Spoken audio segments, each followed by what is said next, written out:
Welcome back, guys. So recently the 2022 Subaru BRZ was unveiled, and I just wanted to give you guys like my quick first impressions of what I thought of everything they showed. So it's been I've been kind of feeling mixed feelings about it. I don't know. Initially when I heard that it didn't have a turbo, like that's the big one. We've been saying in the 86 community for 8 years now that it needed more power, and they kind of listened to some of that, and I'm sure they knew it needed more power. So we got what, 23 I think more horsepower and 28 more pounds-feet of torque.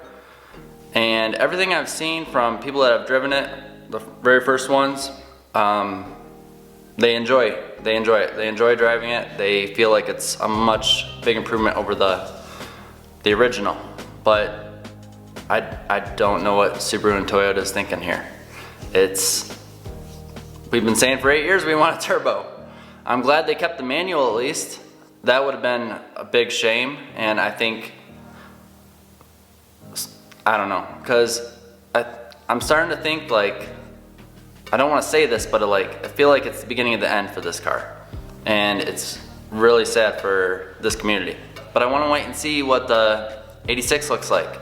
Going back to the performance though, it's not all bad, because since they didn't add a turbo and they didn't do a lot with that, we're just going up to a 2.4 liter.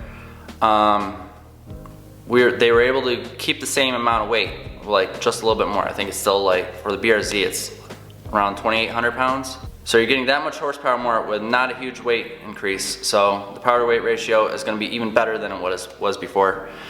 But then again, you think that's what they should have done originally.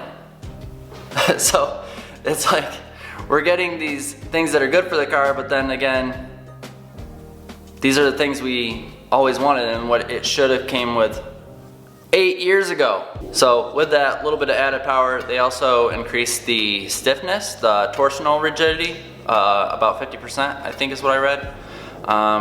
That's gonna improve the handling a lot. It looks like they kept a similar suspension setup, and that's pretty much all they told us. Yeah, styling, I'm definitely not blown away. But I think the worst part about it is the rear of the car, the rear end. Some people are saying Honda Civic, some people are saying NSX, which I think it looks like a Ford in my opinion, but it doesn't look good at all. Like, they kept the bottom like diffuser like looking the same, and then the taillights look all right, but just the way the trunk goes, it doesn't flow as nice as like the original, and it doesn't really flow with the rest of the car at all.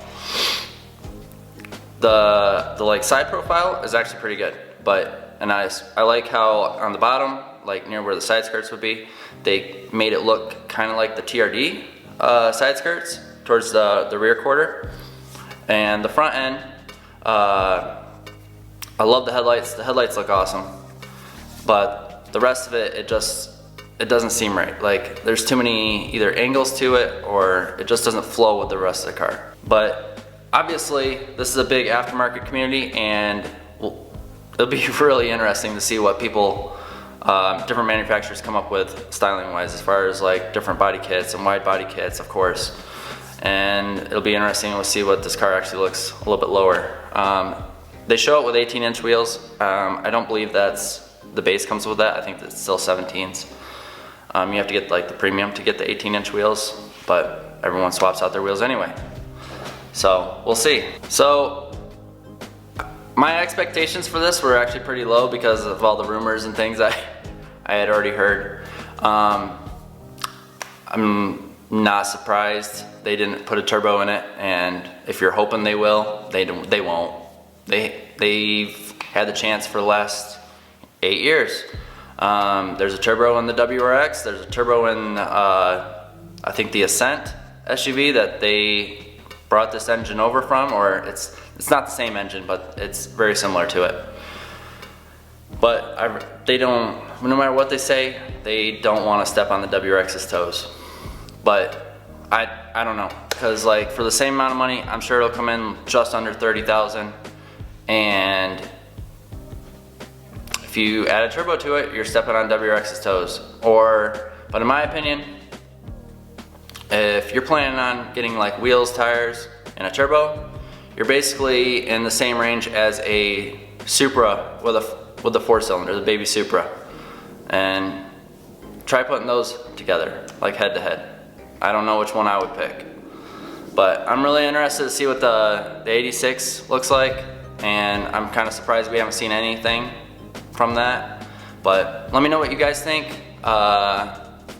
Please hit the like button and subscribe if you haven't already. Later. Because I do what I do. Go on and hate me, cause I got nothing to prove. Go on and hate me, cause I got nothing to